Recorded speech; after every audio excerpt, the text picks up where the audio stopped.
你看，用小小台的哦，手掌大的投影机耶，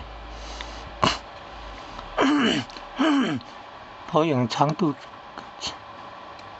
远距离的大概1-2公尺。好多种，你看左上角那个是声音档，然后中间它是影片 MP4 的吧，左下角是图片，右上角到底是什么？文字啊 ，T 就是 text 的文字吧。它的右边中间那个会不会是那个外接 外接 HDMI 那个转接头接到电视荧幕吗？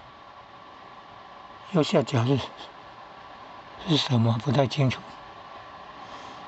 清晰度还可以再调整。